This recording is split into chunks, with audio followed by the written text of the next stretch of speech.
जनसंवाद यात्रेच्या निमित्तानं उद्धव ठाकरे महाराष्ट्रभर लोकसभेची पेरणी करतात आणि त्यातीलच एक सभा मिरजेमध्ये आज सायंकाळी पार पडणार आहे। या सभेची भव्य तयारी आपण पाहतोय। मिरज पंढरपूर रोडवर ही सभा सायंकाळच्या सुमारास पार पडणार आहे। भव्य असं नियोजन या सभेसाठी केलं गेलेलं आपल्याला दिसून येतंय। साधारणतः ज्या पद्धतीनं लोकसभेचे अजून उमेदवारी जरी पूर्ण जाहीर झाली नसली, महाविकास आघाडीचं जागा वाटप जरी झालं नसलं, तरी सांगली लोकसभेच्या बाबतीमध्ये नुकताच डबल महाराष्ट्र केसरी चंद्रहार पाटील यांनी शिवसेनेमध्ये प्रवेश केला आणि शिवसेनेकडून त्यांना अप्रत्यक्ष उमेदवारी जाहीर केली गेली आणि त्यामुळेच आजच्या या सभेकडे साहजिक लक्ष आहे आणि या सगळ्या अप्रत्यक्ष उमेदवारीवरून काँग्रेसमध्ये देखील अस्वस्थता आहे आणि काँग्रेस देखील प्रचंड आक्रमक आहे।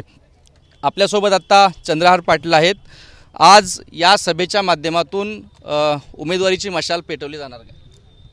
एवढंच सांगेन मी, आज ही सभा जी आहे शिवसेना या पक्षाची जनसंवाद सभा आहे।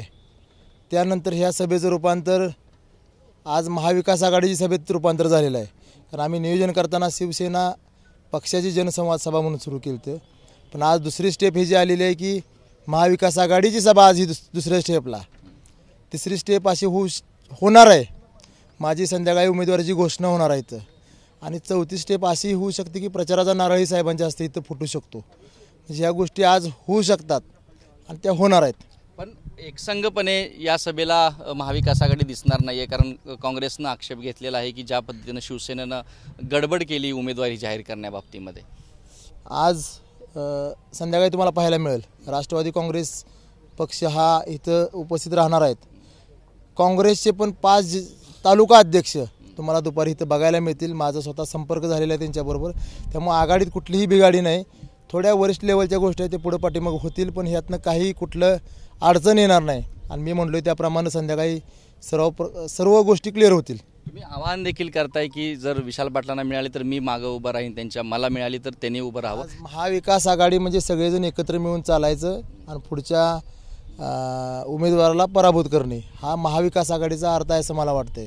महाविकास आघाडीत मी असेल, विशालदादा असतील, आदरणीय बाळासाहेब जे आज जिल्ह्याचे आपल्या काँग्रेसचे नेते आहेत, हे सर्वांनी जवळ मिळून जो निर्णय घेतील त्या निर्णयाशी मी बांधलेला आहे। पण आज उमेदवारीवर आपण जी चर्चा करतोय, उमेदवारी हा विषय गेले 15-20 दिवसापूर्वी संपलेला आहे। उमेदवारीविषयी माझ्या मनात कुठलीही शंका नाही। आज पुढचं आव्हान माझ्यापुढे आहे की आजची सभा यशस्वी करणे आणि येणाऱ्या 40 दिवसाचा जो प्रोग्राम आहे तो माझा तयार झालेला आहे प्रचाराचा। आजची सभा झाली की उद्या सकाळपासून त्या कामाला मी लागणार आहे। त्यामुळे उमेदवारी हा विषय जवळजवळ 100% संपलेला आहे। त्यामुळे शेवटी महाविकास आघाडी म्हणून सगळ्यांनी एकत्र काम केलं पाहिजे असं मला वाटतंय।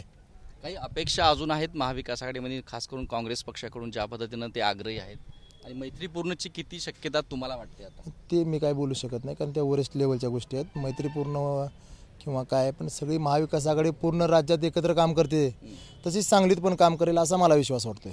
तर हे होते चंद्रहार पाटील जे शिवसेनेकडून लोकसभेचे उमेदवार म्हणून संबोधले जात आहेत। तर अशा पद्धतीनं मिरजेमध्ये हे या उद्धव ठाकरे यांच्या सभेकडे एक प्रकारे लक्ष लागून राहिले आणि खास करून सांगली लोकसभेच्या उमेदवारीबाबत देखील या सभेमध्ये घोषणा उद्धव ठाकरे करणार का आणि महाविकास आघाडीमधील काँग्रेस पक्षाकडून त्याबाबतची प्रतिक्रिया काय असणार हे देखील महत्त्वाचं असणार आहे।